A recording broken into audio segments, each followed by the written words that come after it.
You are live, please. Assalamu alaikum, priya darshak. Welcome to another edition of Community Issues here in ATN Bangla, UK. Our topic for this week is audit report of London Borough of Tower Hamlets and its implication in the local community. I have invited all the political parties in Tower Hamlets to attend this program, including Tower Hamlets First. But sadly, due to the Mayor's commitment, Tower Hamlets First are unable to attend at this program.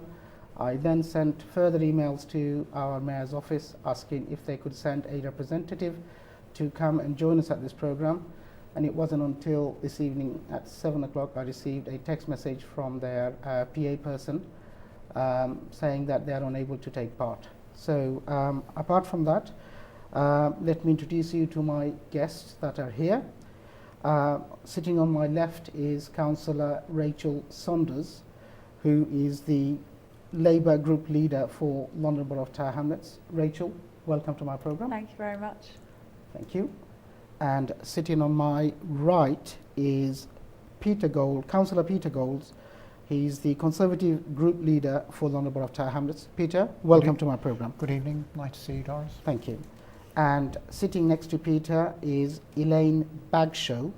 She is representing the Liberal Democrat Party in Tower Hamlets. Elaine, welcome to my programme. Hello, thank you for having me. Thank you. The reason why we are having this programme is because we've had several requests from members of the community to talk about the recent audit report into best values of London Borough of Tower Hamlets that was conducted by PricewaterhouseCoopers. So we are going to talk about that specifically. So if I could start off with Rachel Saunders. Rachel, how did this audit report come about and why was it necessary for this to be undertaken in Tower Hamlets and not anywhere else? So a number of months ago, people will have heard that there was a panorama programme that was broadcast. And there was a lot of information both that was in that programme and that wasn't broadcast that was then passed on to the government. But that was just the latest in a long line of issues. The Labour group has been campaigning on unfair allocation of grants and on poor practice around the disposal of property for a long time. So whereas the final straw was the information that Panorama passed on to the government, the Secretary of State then sent in auditors who spent months looking for information and understanding what was going on, which ended in this report. Actually, many local people have been angry and concerned for a long time that really important services like the welfare advice services, for example, in Tower Hamlets, were being cut by this mayor and money was going elsewhere, and there was no clear audit trail, there was no explanation for where those grants were going, and there's been no monitoring of the grants since they've been given. So whereas there are plenty of excellent organisations who've been supported by the council and that's fine, there were dodgy decisions and there were things that went wrong. There's also been a number of buildings where there are very serious questions about who they went to and what the process was that was followed. So really serious questions being asked of this mayor for a long time, that finally culminated in the government sending in inspectors, and then we have a report which sets out really serious failures of the best value duty. And the best value duty is not just a technicality, it's public responsibility to spend money fairly. It's are we getting value for money for local people? And what the auditors have found is that no, Look for On was not getting value for money for local people, and that's why we need change. Thank you. I will come back to you. Peter, you're a man who's known to be, who's very loud in, if I may say so, in London Borough of Tower Hamlets Town Hall and always talking about things. What are the specific findings of this audit report and how is it detrimental to the residents of the borough? I think one has to look at it in two ways. The audit, when the commissioners were sent in, they were given very, very specific tasks to look at. They were asked to look at publicity, the allocation of grants, the disposal of property and contracts. Indeed, they were, even in publicity, they were asked not to look at East End Life because that is being considered elsewhere by the government. They were not expected to look at, and indeed didn't look at aspects such as housing policy section 106 grants. So it was quite rigid of what they were asked to look at. What they found, I think, shocked everybody. It certainly shocked residents, it shocked the media right across the board. And I mean, a situation whereby you can have Sky TV and the BBC singing from the same song sheet, along with The Guardian and The Sun, has to be quite something. They found extraordinary sums of money with money trails going nowhere, an allocation of £405,000 that nobody could truly identify. They looked at the disposals of property where, as we know, at least one iconic building in the borough has ended up in the hands of a person who is a very, very close supporter of the mayor. There are questions to be asked how this particular building was allocated. They've looked at the publicity. There's been much criticism of his personality cult, whether it be sending fridge magnets to people who've had their houses repaired, his face on dust carts, the giving money to supportive newspapers and TV channels. This is all being looked at, and the report is incredibly critical. How will it affect the people of Tower Hamlets? Most importantly, it doesn't impact in many ways on the delivery of service. What it is about is the management and governance of the council, and that is where the report has found the council wanting, and that is where we need to take steps to ensure that wrongs are righted. Peter, you talk about management and governance, but the report found no evidence of any wrongdoings or criminality by the current mayor and his administration. I'm sorry to say, 2.57 actually says, and I quote directly from the report because I think your viewers need to hear this. We note that evidence of possible fraudulent payments has been identified and reported by the authority to the police in connection with 9 third sector organisations not included in our sample, so they didn't look at them, that received monies under the YCS programme. By agreement with the police, we have not examined these matters in detail. In other words, there are 9 criminal investigations going on, being looked at by the police, and the report didn't look at it. What are those 9 criminals investigation into? You said YCS, could you be a bit more specific? I don't think we should go into it, it's sub judice. Right. We can't discuss this. It's in relation to youth services. So youth services. There are ongoing fraud investigations. Okay. 9 but if there are ongoing investigations, ongoing then we can't talk about investigations, it. yeah. So there's a real issue of concern. This isn't some kind of technicality. You know, nobody has yet been found guilty, of course, and the police are investigating, but there are fraud investigations ongoing, and that's really serious, and it brings shame to our borough. You know, none of us want to be in this situation, and you know, for all of us, the priority is now how we move forward. But there is a real shame and an embarrassment now, you know, for all of us living here that this has happened. Sure. Well, as Tower Hamlet First is not here, it would be a bit unfair to attack them because they're not here to defend themselves. So we will try and talk about the general aspect of the report and its implication. Elaine, there are no Liberal councillors in Tower Hamlet Council. Nope. But as a political party, you still exist. Mm-hmm. What are your thoughts into this audit report? So I think, like Rachel was saying, it is incredibly disappointing, and it's not the kind of reputation you want Tower Hamlets to have as a borough. I was actually in New York last week talking to someone from New York Mayor's office, and when I said I was from Tower Hamlets, she said, "Oh, we know all about you.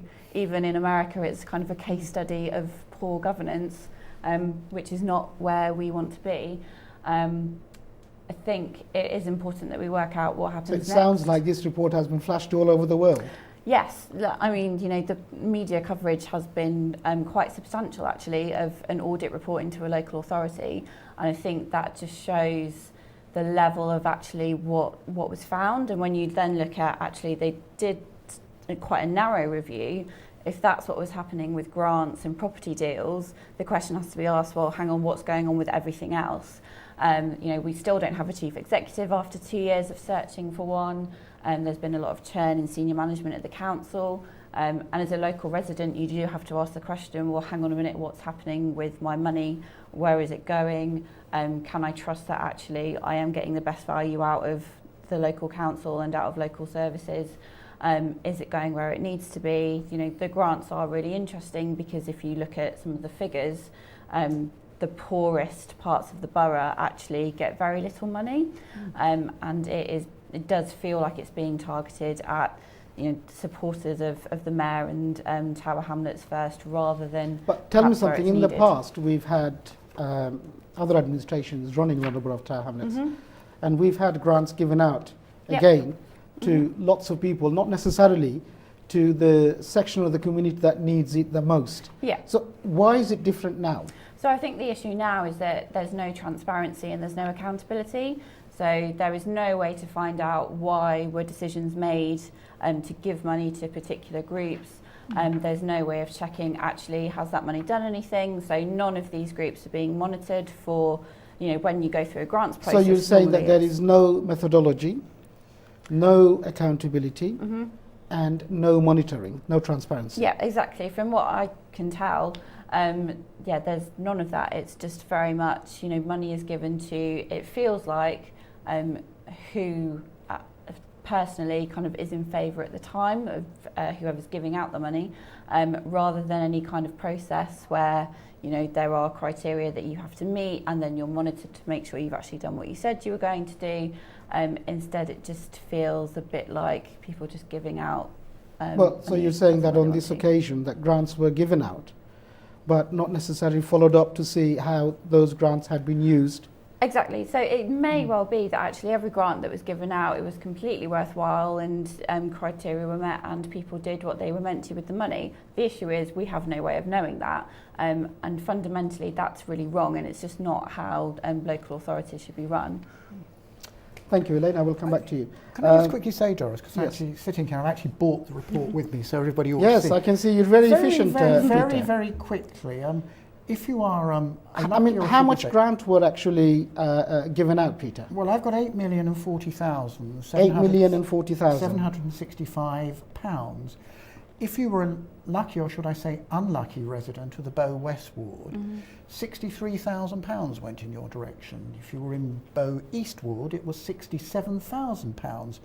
If you were in Canary Wharf Ward, it was a minuscule £15,000. However, for those in the Spitalfields and Bangla Town Ward, it was £1,424,560. St Peter's Ward, £1,226,350, and Whitechapel Ward, £1,023,405. So are you saying that those grants had been given out? I thought grants were given out on the basis of needs. So maybe the people that are living there have far greater needs than the people that are living elsewhere. For example, Canary Wharf, Bow East, Bow West you've mentioned. Yes, and if you go down the city fringe in Spitalfields and Bangor Town, there isn't very much poverty there. And I would venture to suggest in the Canary Wharf ward, if you went round the Barkentine estate, you might well find there are people who might be in need of a grant. Can I add to that, Doris? Yes, please do, Because Rachel, yes. the wards with the highest child poverty in Tower Hamlets, which are actually the poorest wards in the UK, are Bromley by Bow and Mile End East. So this is the old wards. Bromley by Bow and Mile End East. Yeah. Okay. They got some of the smallest numbers of grant funding. So Bow East and Bromley by Bow got the lowest grant funding, and Mile End and East India and Lansbury come fairly closely after that. So Bow East got a small amount of money, and then there's a cluster in the west of the borough got an enormous amount of money. There are pockets of poverty in those wards. We all know that there's real need in Spitalfields and Whitechapel and Shadwell and those areas, but it's not fair. If you care about solving poverty, then you need to support communities and organisations in East India and Lansbury, Mile End and Bromley by Bow. Those are the poorest areas, and that is not where the Mayor gave his support. And not only is that not where the Mayor gave his support, that's how he changed officer recommendations. So there was money previously, not enough frankly, but money that was previously allocated to those areas, that had been allocated to those areas in previous grants processes under previous administrations, and this Mayor took the officer recommendations, moved money away from that very poorest pocket and away to other parts of the borough. I also want to say one other thing about grants, because I think people have got it wrong in the past where they've said this is all about race. So where I disagree very strongly with something that was said in the Panorama programme was when they said it all went to Bangladeshi and Somali organisations. I don't think that's true. That's not the point. I have met a number of people from Bangladeshi-run organisations who serve mainly Bangladeshi communities. For example, I'm thinking of one friend who I probably shouldn't name in Whitechapel, who runs all the people that are on the committee of the organisation are Bangladeshi. They serve an estate in Whitechapel, which is overwhelmingly Bangladeshi, has been for a long time. They suffered, they were targeted and suffered cuts. So this isn't about, the more Bangladeshi west of the borough versus everybody else. This isn't about race, and it is the politics of division to say that it is about race. This is about whether you're someone's mate or not, in my perception, and that's not on. Okay. I think it's worth noting, actually, the current mayor is not here to defend themselves on that front, so I'll take your word for it. In terms of sorry, you were saying... well, I'm just going to say, again, I've looked up, and it may be the first time on many of these channels anybody's actually had reading from the report. Tonight, we're speaking from the Bromley South Ward, which is one of the most deprived in the borough. When you leave the premises we're speaking from, where we're being interviewed on, we come to some of the poorest estates in London. They got a magnificent £53,000. Compared to millions, compared to literally millions elsewhere. in Whitechapel or in Spitalfields and Bangertown or St Peters. And I think this is a really important point because 49% of children in Tower Hamlets grow up in poverty, and that's something that we should all be really angry about. And many of those children actually grow up to have great futures. We have an incredibly resilient and strong community in Tower Hamlets that does so much for those children and for their futures. But anybody who is serious about using political power properly in Tower Hamlets would be targeting their resources to support those children and young people to be successful in the future. That is not what is happening. Money is being taken away from those poorest children and then given to someone's mates, and that's not on. Right, okay. Well, thank you for that. I'm now going to sort of move on from that and talk about a couple of quotes that I read in the newspapers. From the Secretary of State for Communities and Local Government, in particular Eric Pickles. He labelled Tower Hamlet as being a rotten borough. What are your comments about that, Peter? The word rotten boroughs is a standard English term, isn't it? It's been used since the Great Reform Act. Private Eye runs a column called Rotten Boroughs of local authorities that do daft things that are not necessarily above the board. He doesn't mean the borough, he doesn't mean the residents, he does mean the administration has something to look at. That's the context of the words. I'm just checking to see if it were actually Eric Pickles that used those. I think it may have been somebody else, but I'm just looking. I have his speech here, so I'll quickly flick through. Sure. And the other comment that was made, I will come back to you, Eileen, is he described the current mayor as being a medieval monarch for giving out grants. I mean, what are your thoughts on that, Rachel? He used some very colourful language, didn't he, Mr. Pickles? Yes. I think it's a real shame that our borough has been tarnished in this way, and it's something that the mayor needs to take responsibility for because it's his decision-making has got us to this point. But Tower Hamlets is not a rotten borough. Tower Hamlets is a fantastic place to live and work, and there is so much success and energy and dynamism that comes out of this place, sometimes despite the politics. So we are not a rotten borough, and my role, I think, and the role of many of us is now to put that success and that aspiration back in the spotlight. Is Lit Faram a medieval monarch? It's a colourful term, it's not my term. I think the problem is, though, that the mayoral system means that once you're elected, you have almost absolute power. You can do whatever you like. So, Lit Faram is not Henry VIII. He cannot behave in quite the same way, and I'm sure he wouldn't want to. But the absolute power that very old-fashioned style of monarchy had before we had a proper parliamentary system, it's the problem with the mayoral model is that for 4 years that they're in post, if he does last 4 years, they can do almost whatever they like, and that's a real But to shame. describe someone as being medieval monarch is not looked at very favourably. Put that aside. There are some good work that the current mayor has done, and his administration has received some awards from various sector. So there must have been some good works that the current mayor has done. There are many people in this borough, so I've been here 11 years.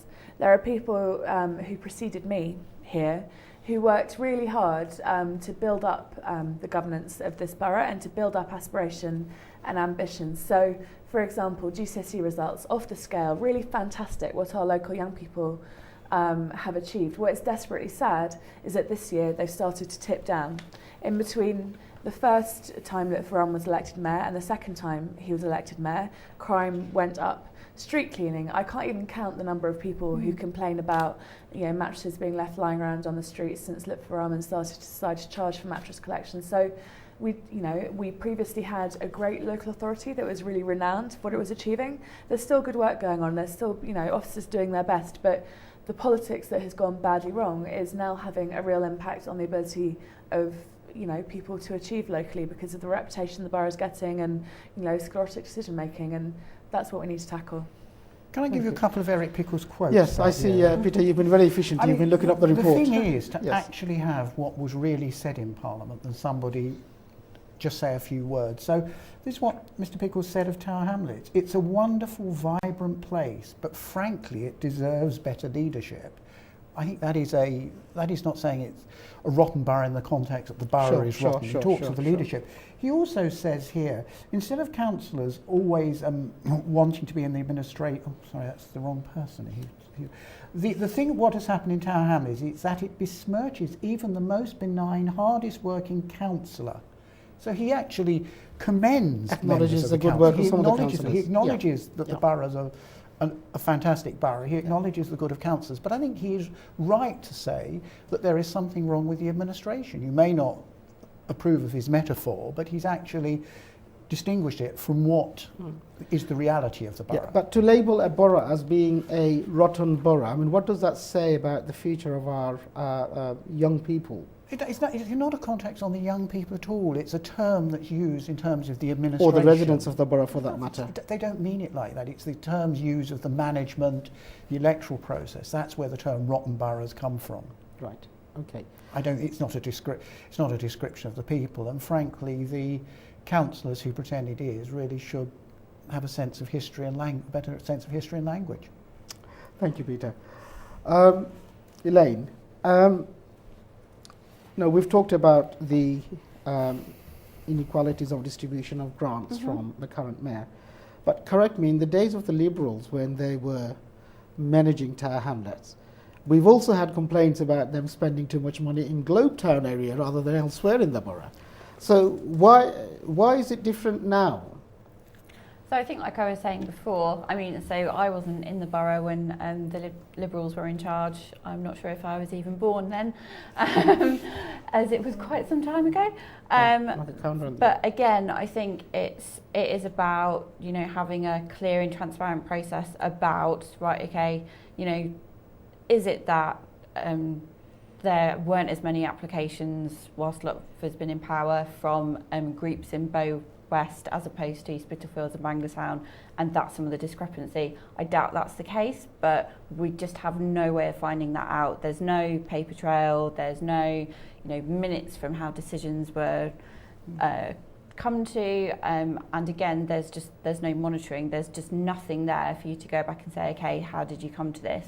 I'm sure there are allegations of cronyism probably in every local authority. The issue with this is that there is evidence in the form of this report that actually that does seem to be what's been going on, and there is, I guess, evidence of no evidence, as in there's evidence of no process. The report does state that it hasn't found any evidence of criminality. So I think there's a very big difference between criminality and kind of giving money to your friends and cronyism. That in itself isn't a criminal offence. Okay. Fraudulent is being investigated. We need to go on a short break. I'll come back and we'll continue talking about that. Dear viewers, we need to go on a short break. Please stay with us. Don't go anywhere. We'll be back very shortly. Thank you.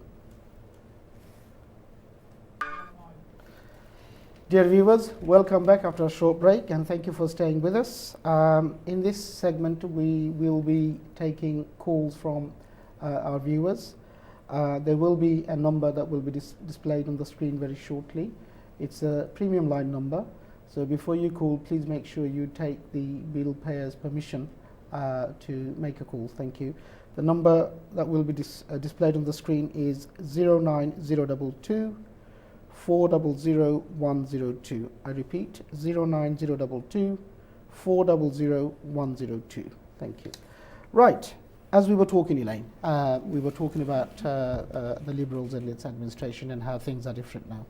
And you were making a final point about the allocation of grants. Yeah, so I think, so we were talking about cronyism and criminality. So there are accusations of criminality that are being investigated. I think that's very different from the cronyism accusation and about that it's the mayor and the mayor's group supporters that are being allocated money quite unfairly, rather than there being a fair distribution of funds. That isn't in itself a criminal act. I think what's being investigated is actually far more serious than that. It's still a massive failing of governance and the way that the council is run and the way that the mayor behaves.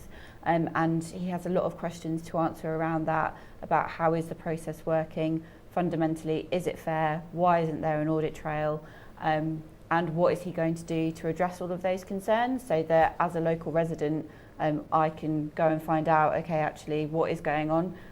I live in Lansbury Ward, so who's applying for funding there, why do we get less than Spitalfields Bangla Town, and what's the reasons for it, because at the moment you can't do any of that. There's nothing for you to go and find. So you're saying that there is no accountability or transparency at the moment? No, I don't think there is. And I think even, you know, and that's just as a local resident, I think what's even harder is that even if you're an elected councillor, the mayor just won't answer questions on this. And well, as the mayor is not here, or any representative from his party is not here, so it's a bit difficult to answer that question. Look, we're going to move away from the allocation of grants now and talk about the transfer of properties by the authority to third parties. In this audit report, they said that there were several properties that were sold. I think there were a total of 4 big properties that they were talking about, but in particular, I think they looked at the transfer of 3 big properties. 4, right, okay. I'm going to ask Rachel first. I mean, one of those properties were Poplar Town Hall. What was the problem with that? I mean, we've seen other administrations selling council assets to third parties. Yeah. And it's not considered to be wrongdoings. No. Why is it wrong on this instance? So selling a property, if it's considered surplus to requirements, is fine. I think people feel particularly strongly about Poplar Town Hall because of its heritage and history. So, you know, the Poplar rent strikers, you know, George Lansbury would have been there. It was one of the places where the suffragettes campaigned. They chucked water around and turned the tables over because actually this might interest viewers. At that time, the administration was trying to shut down political debate by not letting the suffragettes use public buildings. So this isn't new, maybe in Tower Hamlets politics, the, you know, kind of ways of silencing dissident voices, but it's such an iconic building that it's so important to us. That it's a Grade 2 listed building. A Grade 2 listed building with so much history. And so Poplar Town Hall and Sutton Street were both sold to people. Let's talk about Poplar Town Hall first, Elaine. Yeah. I mean, right. What is it that's specifically wrong with selling that property? So Poplar Town Hall was the person who owns it, who it was sold to, or the company it was sold to, put their bid in after the others had been opened. And that's the same on Sutton Street. So it's not a one-off mistake. So generally, to make sure that things are fair, people put sealed bids, you know, literally physically in envelopes, so that nobody knows what anybody else has submitted, so that it's the person with the best bid that is chosen at the end of the process. It's, you know, a well-recognised kind of, you know, fair way of doing things. Something went very wrong because, as it says in the audit report, the bid that won was submitted after the others had been opened, which at best puts the process at risk of unfairness. And it didn't just happen once, it happened twice, once with Sutton Street as well. Is it a requirement then that anyone that bids to buy a property, all the bids have a deadline, and on that deadline you open the bids, yeah, and you take the highest bidder? Yeah, and you're saying that on this occasion that this had not been the case. The bid had already been opened, and the bidder that had won the bid had submitted his or her bid at a later stage. Yeah.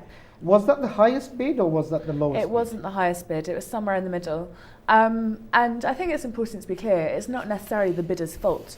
You know, I can't allocate responsibility for what happened here. Just what we have is an audit report which sets out a process, and the council policy is, and you know, fairness and justice would seem that if you're going to all give in sealed bids, then they should all be opened at one time, and the best bid should win. And what seems happened, somebody put in a bid late, and then there was some kind of shift in process halfway through. So rather than just working on the sealed bid system, there was then some kind of race, a bidding contracting race. And a lawyer actually put a note on file saying that they were worried. They said this will end in trouble. So where the instruction came from to change the process halfway through, I'm not equipped to say, but we do know now from the audit report that council officers were very worried. A lawyer appointed by London Borough of Tower Hamlets Yeah. had advised that that was not the right way to go on about Yeah. it. So despite the lawyer's advice, plus the officer's advice, Somebody decided to somebody carry on. had decided to do it otherwise. Yeah. Okay. Yeah, and you know, it matters because there's a possibility that we lost money on those properties, and that local people therefore have been done out of But tell some me something, resources. those properties had been redundant for years. Selling them isn't the issue. You can debate whether or not they should be sold, And but may have been costing the taxpayers quite some money to maintain keep up, possibly. It's not the sale of the property that is the problem, although people may have views about that. It's the way in which it was done. Right. The council has very clear policy. The policy was not followed. Officers themselves were so worried that they actually put on record their concerns about policy not being followed. And on two separate occasions, big, you know, valuable buildings were sold in the end to people who had submitted their bid after the other bids had been opened. And that's not a fair way of doing things. And that reflects very badly on all of us because, you know, all of us benefit from just the basic rule of law. We all expect to be treated fairly, you know, as we go about our daily business. And we're in a situation where the council appears not to have been treating people fairly. Well, as I said earlier on, Tower Hamlets First is not here to defend itself, so I hear what you say. If they were here, I'm sure they would have been able to answer that. Can I just ask you one further question on Poplar Town Hall? I mean, we've said that it is a Grade 2 listed building. How did a Grade 2 listed building get a planning permission for conversion into a hotel?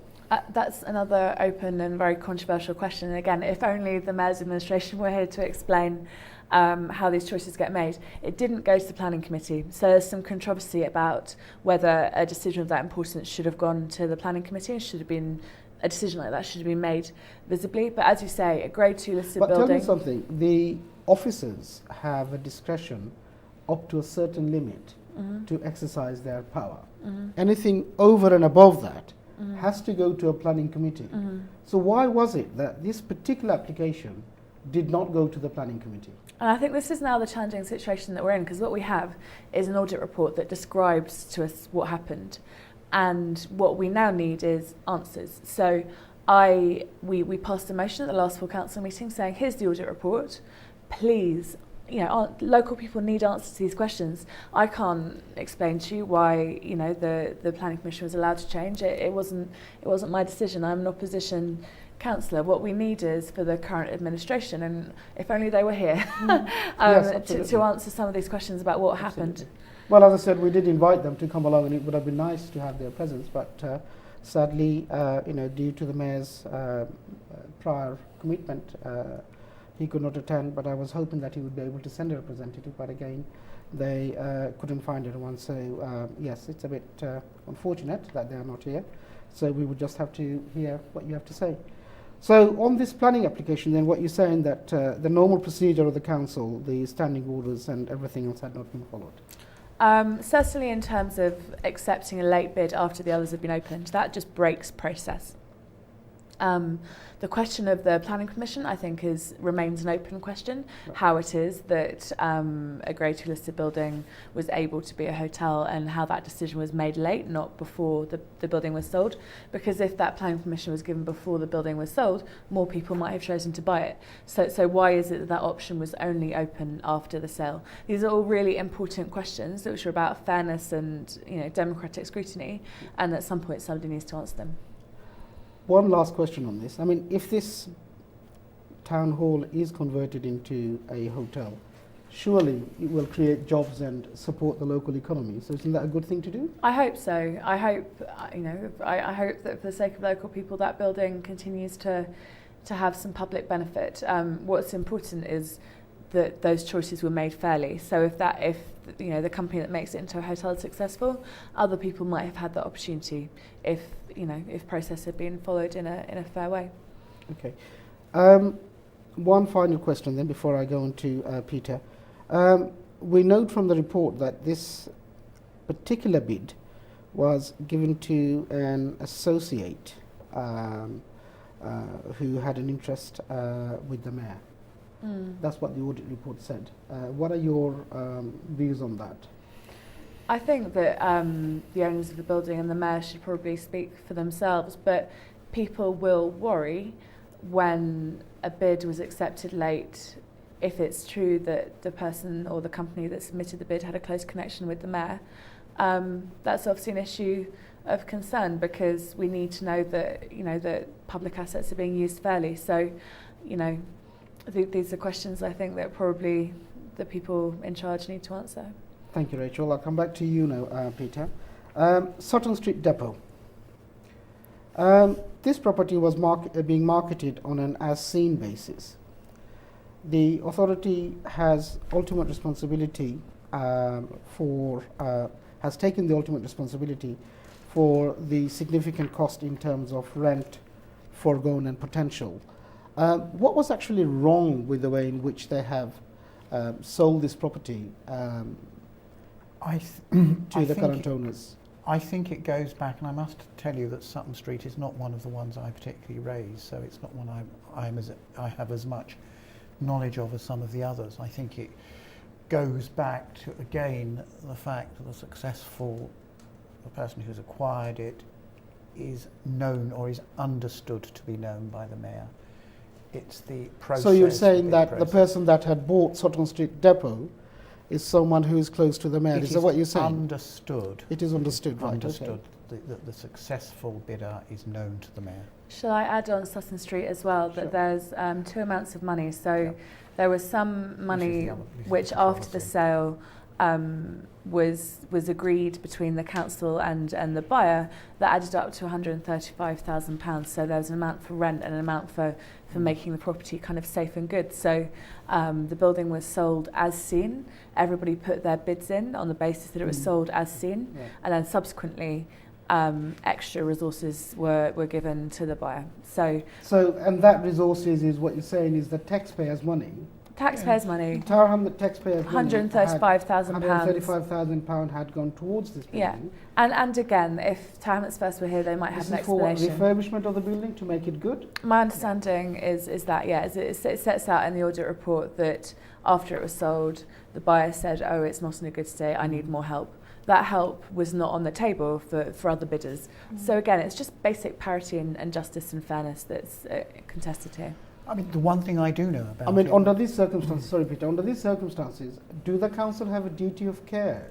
I mean, was that one of the reasons why? You could argue that, but why wasn't that opportunity available to everybody who bid? And that's, again, a question. Okay.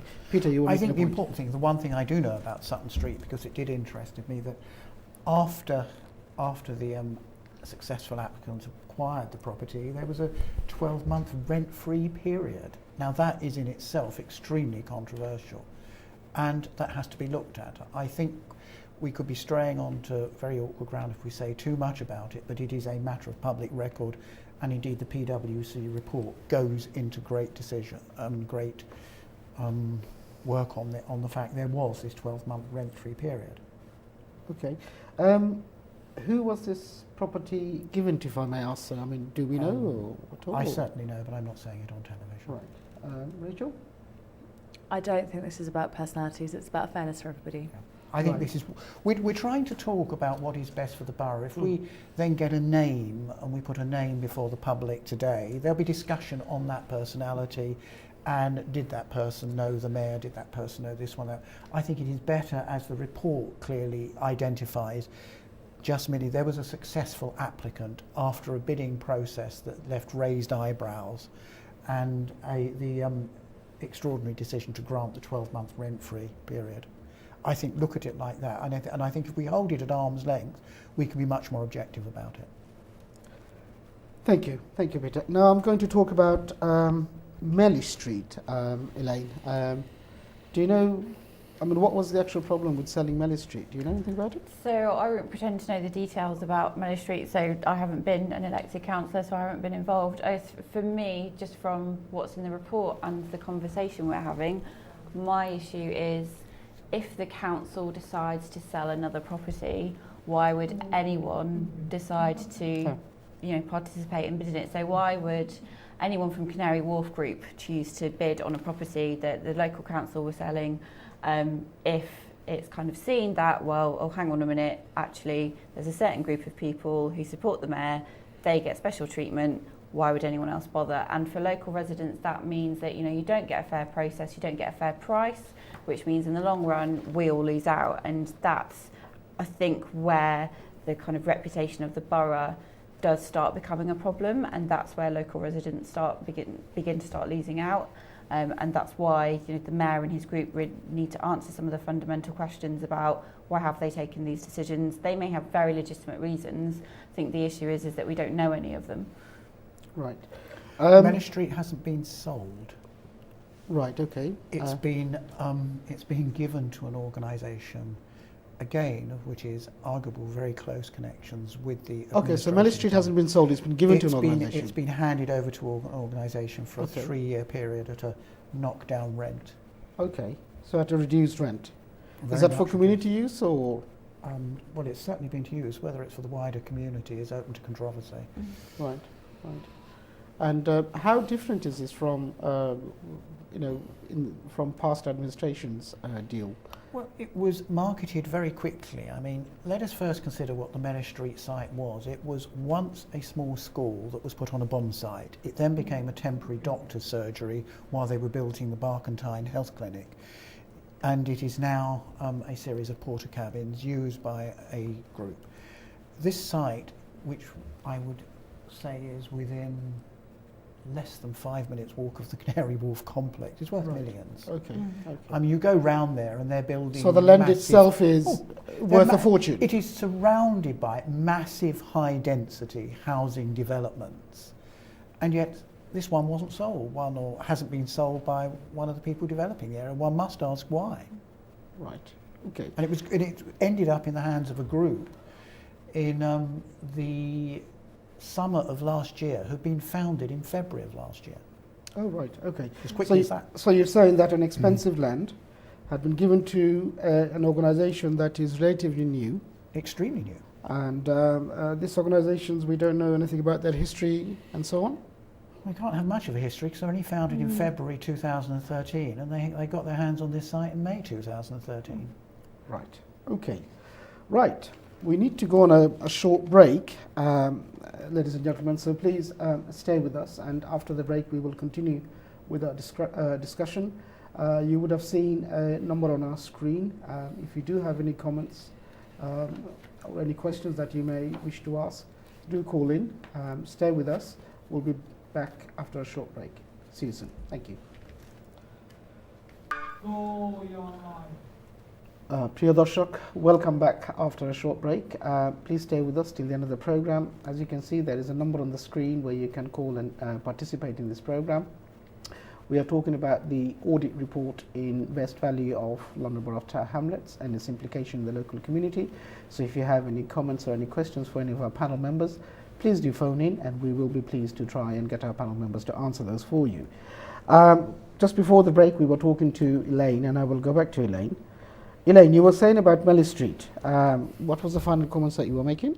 So I was just talking about in general, actually, I think one of the issues that's coming out of the report is when the council goes to sell a property, I think we have a situation now where a lot of private companies and private investors would actually think twice about investing in the local community, because it does appear that unless you are connected to the mayor in some way or his supporters, that actually you won't be treated fairly, and it's almost like kind of things are decided even before the process starts, and that you don't get a fair go, essentially.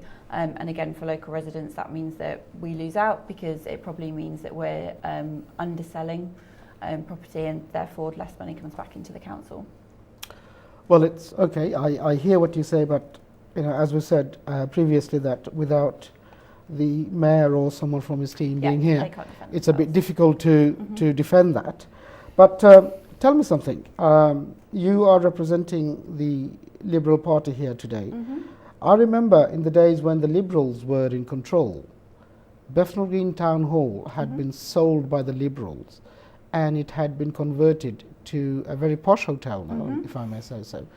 It wasn't a problem then. Why is it a problem now? So my understanding when we sold the town hall was that there was a process in place, and that was followed. People were treated fairly, and the most appropriate bidder won at the end of the day. I think the issue with this is it's quite clear from the report that process wasn't followed.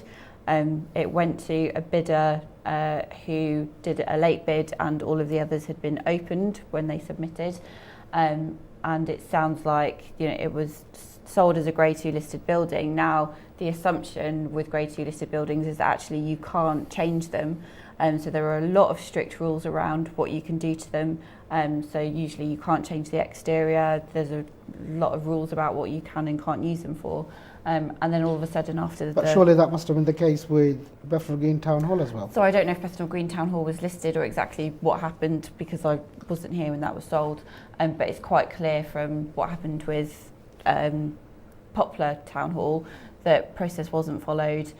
People weren't given, other bidders weren't given a fair shot at buying the property. And that's a real issue. I mean, it might be that actually we sold to the most appropriate bidder, because sometimes you don't sell to the highest, you sell to the most appropriate person that's going to keep it for public use or preserve the history and all of that added value of the building. So it's not just about have we made the most money, it is about did we follow process, and was everyone treated fairly. Because it's quite clear that didn't happen. Unfortunately, the mayor and his group aren't here to answer why that's the case. Okay, I hear what you say. We are now going to move on. Peter, you were saying that there were 4 properties. What's the 4th one? So far we've got the audit report that mentions only these 3 properties. Limehouse Library. Right, Limehouse Library. They went through that, and they found the circumstances were different to the other 3. Okay. So Limehouse. So Library, had proper procedure been followed, it would appear to sell Limehouse Library? far less controversy. They've managed to dot the I's and cross the T's on the Limehouse Library. Okay. In that case, I can't understand that same administration, 4 properties, for 3 of them they did not, or what appears to be that they did not follow proper procedure, but for 1 of them they did. It somewhat doesn't sound quite right. I think it sounds absolutely right. I mean, they can't. I think it would look very, very strange if every deal was unusual. Right. I mean, there is less controversy relating to the sale of Limehouse Library than the other 3 that have been fully investigated. Remember, there are a lot more property deals or property disposals. Let's not call them deals. It's the disposals of surplus properties. There have been a lot more disposals of surplus properties. They only investigated 4 in detail. So, in total, how many properties has been disposed? Do you have that figure? There was an examination of 128, but 4 were examined in detail.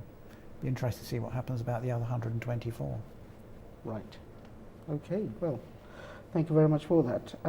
Rachel, we are now going to move away from talking about the allocation of grants and sales of properties to third parties into the implication of this audit report of London Borough of Tower Hamlets into the local community, and where do we go on from here? So I think what is worrying now is there's so much uncertainty still. So the Secretary of State spoke in Parliament about his intention, or his consideration to send in commissioners to cover disposal of assets, grants, and to play a role in making sure that we get our senior management team sorted, because at the moment all three statutory officers are in interim positions, and that's not a good position for us to be in. There was then a 2-week consultation period, and we would all have responded to that consultation, and now we're waiting. So we anticipate that commissioners will come. Our role as a Labour group is to scrutinise those commissioners at least as strongly as we would scrutinise the mayor. So they will, I imagine, come in. They will be accountable to Eric Pickles, the Secretary of State. When are these three so-called commissioners are going to come We're in? waiting. Right, so we don't know whether they're going to come in or not, and when are they going to come in? Yeah, I imagine they will come. It would be very surprising if the Secretary of State changed his mind about that. And if they were to come in, who would be paying their salary? Would that come out of the taxpayers' money of Tower Hamlets? It will be local people paying, unfortunately, just as local people had to pay for the audit report, and that's... Do we know how much it's going to cost the taxpayers at We all? don't know yet, but it will be significant, and that's a real worry, and it's a shame for us all in this borough that we've got to this point. And it will also be a cost to local residents, and that's a really, really huge matter of concern. So if the administration and the mayor are sensible, they'll cooperate, they'll do everything they can to get the house in order, and hopefully we can go back to democratic politics as normal as soon as possible. The risk is that the mayor and his administration just say, oh, everything's fine, leave us alone. If you don't admit that something's gone badly wrong, it's very hard to solve How it. long are these three commissioners going to be here for? What Eric Pickles has said is that it's likely to be until 2017, but there's flexibility either So way. for at least another 3 more years? Yeah. And for that duration, the taxpayers of Tower Hamlets would have to pay their salary? Yeah. So we'll do everything we can to sort things out quicker. Nobody wants to have central government commissioners hanging around in the town hall for any longer than they have to. But we do need to be confident that grants are being given out fairly, that, you know, we talk about assets and property. This is stuff that belongs to local people. You know, if you're elected, you only hold it in trust. Local people own these assets collectively, and the council exercises that ownership on our behalf. So if people get their act together and the house is put in order, then, you know, you can be optimistic and hope that they'll go more quickly. But we need to have an election that's run properly. We need to have a council that's run properly with stable leadership, and with a mayor who will actually stop saying, oh, it's not my fault, I'm a victim, it's all so unfair. Take some responsibility for the really serious failures that have happened on his watch. Put things right and move on. So, you know, Eric Pickles says they'll probably be here until 2017, but actually the mayor can decide to get his act together, to take responsibility, to admit that things have gone wrong, and to sort it out. And, you know, that's what will mean that the matters conclude more quickly. That's the only way of you know, bringing things to resolution quickly. If he continues to kick and scream and say, oh, it's not fair, it wasn't me, then, you know, this pantomime will continue, and that will be a great shame for all of us. Thank you, Rachel. I will come back to you. Peter, as Rachel was saying, that we don't know who these three commissioners are going to be, and what knowledge, if any, that they have about the residents of Tower Hamlets. It's going to be quite difficult for them to understand the culture and be fair to all sections of the community and their needs, don't you think? The first thing you have to look at, it's not unusual for commissioners to be imposed on a local authority. The London Borough of Hackney have had them. Doncaster has just recently come out of commissioners. In the district of Anglesey, the whole council was taken over effectively. The councillors were sacked on top of everything. So it is not an unusual situation. What I can tell you is that from having looked at who the commissioners have been in other local authorities, they will be people steeped in local government. One of them will always be probably a former chief executive of a major authority. In the case of Doncaster, it was the former chief executive of Worcestershire County Council. So these will be people who are steeped in and understand local local government. So people who have a lot of experience about managing local authorities, Local authorities. you think will be appointed too? Oh yes, I mean you wouldn't appoint people who did not understand that. And the word used in Parliament, and I've been trying to find out in the debate that was held on the 4th of November, the word used was reasonable expenses, so they won't be paid a full-time salary. You're not going to require an additional chief executive.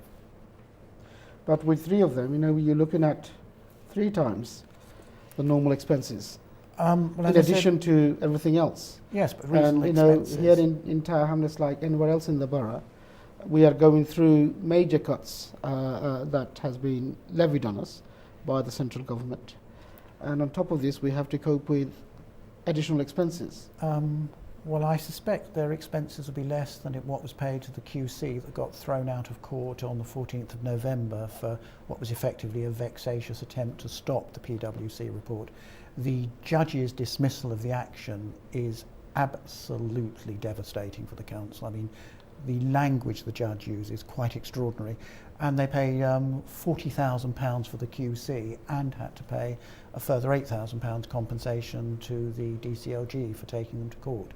And this has come out of the taxpayers' money in Tower Hamlets? Yes, this is by the mayor. It was the instructions of the mayor. Well, again, the mayor is not here, so Exactly. obviously it's a bit difficult to answer the that. £128,000 that was spent trying to prevent Panorama out of taxpayers' money. Okay, look, we are not going to talk about Panorama, we're going to talk about the audit report, okay? So all in all, what you're saying is that additional expenses has resulted as a result of all of this, and this is coming out of the taxpayers. In a nutshell. So the people of Tower Hamlets are going to somehow pay for it. Rachel was saying about serious failures of the mayor, and the purpose of these 3 commissioners are going to be to oversee the allocation of grants and how we manage our assets. In terms of the serious failures of the mayor, I mean, what are your views on that, Peter? I have to say, in terms of the serious failure, I think it's an overall mismanagement of the authority, and a lot of it is not only the personality of the current holder of the office, but I think in some ways failings of the mayoral system for this kind of local authority. It lends itself to this all-powerful position where one person at the stroke of a pen can make decisions. I mean, it's very, very different when you had a council with a leader or a council with committees where the mayor would have to go to a group. Well, Mayor Rahman doesn't really have a group to go to, so Mayor Rahman decides himself. You don't have effectively debates at the council meetings on policy, on decisions of the council. They are decided effectively by the mayor, usually behind very, very closed doors. But tell me something, the mayor has a cabinet as well, don't they? Yes, but they have no power. Right. The mayor exercises 94% of all the authority in the council personally. The cabinet is at best advisory. Right. So the cabinet is advisory. Okay. They have no power at all. They can't make any decisions. Sure. They can sit there and talk. Sure. And that's it. Okay. Thank you, Peter. I will come back to you. Now I'm going to ask Elaine. Elaine, what are your, I mean, obviously you don't have any councillors in Tower Hamlets Council at this moment in time, No. none from the Liberal Party. But what are your thoughts about commissioners coming in to manage London Borough of Tower Hamlets and its activities for the next 3 years? So I think it's unfortunate that we've got to this point, but as a local resident, I would rather that my taxes went to paying for commissioners to come and look at what's going on and rebuild governance than to have a situation where, there's £135,000 of local taxpayers' money gone where we don't really know, and properties with 12 months rent-free deals with no reasoning why, and that's 12 months worth of rent money that's not coming into the local authority and could have done really good work. Again, it's a failing, I think, of the mayoral system and how it's been structured, that essentially you have to go to central government and get them to do something like this when you're in this situation, because unfortunately locally elected councillors, the cabinet, even council officers don't have the power or the authority to do something themselves. People have been raising things about the mayor and the administration for quite some time. It's not all of a sudden just come out in this report. This is kind of the end of a number of years of people raising concerns and issues about what's been going on. So hopefully it won't be 3 years, but from what we've seen of the mayor and this administration so far, it probably will be. We will come out the other side with proper governance and proper structures for grants, property disposals. I guess for me, from what we've talked about, I wonder whether the commissioners are going to go in and say, actually, our remit is too narrow, and to actually do a good job, there's quite a lot going on here that needs to be reviewed, because if this is happening with property and grants, there have to be questions asked about what's going on elsewhere. Do you think that Tower Hamlet has been targeted in a way in comparison with other boroughs in the country? So I don't think it's been targeted for any reason such as race, like some people may have tried to say. I think, yes, we have been targeted because it's quite clear that there are problems, and that is because of the way the council is being run and the way the administration is operating. It's nothing to do with, central government not liking the council or not liking the personalities, because quite frankly, I don't think Eric Pickles or anyone in central government has time for things like that. And if that was happening, that would be exposed quite quickly, I think. There is so much evidence in this report, things like East End Life being looked at, completely separately, not even in here, for there to be enough evidence for central government to say, actually, we do need to do something. But it hasn't been mentioned in this report at all. So East End Life, no, but it's being looked at as a separate issue because right. Eric Pickles and the government have said that all newspapers like that should be closed, and we're refusing Okay, well, to do we that. cannot talk about that as it is not in the report, as we are specifically focused on the audit report. Okay, is there anything else that you wish to tell us, because we are running out of time? So, next 30 seconds or so, is there anything that you'd like to see? So I think it's sad that we are where we are, but at least now something positive might come out of the situation. For me, not just as a Liberal Democrat, but as a local resident, it would be nice if the Mayor and his administration actually answered some of the things that are in the report and just explained their decisions and why certain things have happened, and were accountable for what's gone on. Thank you, Elaine. Time goes very quickly, Rachel, and so far I think you've made a very valuable contribution.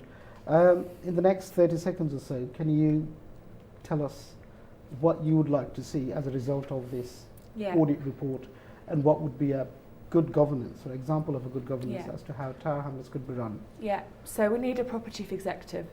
At the moment, the full council has passed a motion saying we need to recruit a proper chief executive. Lutfi Rahman has chosen not to cooperate. That's a basic thing about running an organisation, to have that officer leadership. So I hope he'll reconsider and cooperate and talk to us. We need to hold these commissioners to account. We as councillors will do our absolute best to make sure those scrutiny arrangements are in place and that we have an oversight of the decisions they're making. These are going to be very powerful people, and local people need to, I hope local people will work with us and support us to make sure those questions are being asked. But after all of that, hopefully we can recruit the senior officers we need, we can scrutinise these commissioners, they can do their job and go. But our real task is to fight back for the reputation of Tower Hamlets. This is a brilliant place to work and live. It's a place of enormous history of, people come here from all over the world and they achieve so much, and we live together in a way that is really exciting, and, where you could live in Tower Hamlets for 10 years and still find so much to learn about your neighbours and so much more that we all can do. So, fighting back for Tower Hamlets, fighting back for our reputation is absolutely, what we all now have to unite and do. Thank you, Rachel. Peter? I choose to live in Tower Hamlets. I could live in all sorts of places, but I choose to live in Tower Hamlets. When I came here, Canary Wharf Station wasn't open. Do you know it is now the 8th busiest station on the whole of the London Underground system? 50 million people go in and out of Canary Wharf per year. It's a busier tube station than the Bank, which is absolutely staggering, which shows you something of the vibrancy of this area. We want a local authority that's transparent. We want a local authority that's that looks outward, that welcomes the world, and is not frightened of the world looking in. We need to clear the rooms. We need to take the frosted glass down. We need to blow some mustiness out. People need to know what is happening and be permitted to see what is happening. That will be the change we want. And I think with that, the commissioners may be here, do the job, and depart earlier than expected. Thank you. Let us hope so as well. Well, unfortunately, the Tower Hamlet First political party are not here today, but we did invite them to come. Due to their other commitments, they were unable to attend. But I hope that we have been neutral in our program and tried to address all the questions that's been raised in this audit report. Thank you very much for watching our program. Please keep watching us. I'll be back again in 2 weeks' time with further community issues. In the meantime, if you do have any problems or any burning issues that you would like ATN Bangla UK to cover, please send me an email or call me, and we will endeavour to cover those as much as possible. Thank you very much for watching the program. Keep well, and we'll see you again in 2 weeks' time. Thank you very much, and thanks to all our guests for coming along, and we wish you a very happy Christmas. Thank you. Thank you. Happy Christmas. Assalamu alaikum to your viewers. Thank you very much. And a Happy New Year. Thank you, Peter, and thank you, Elaine, and thank you, Rachel. Thank you, dear viewers.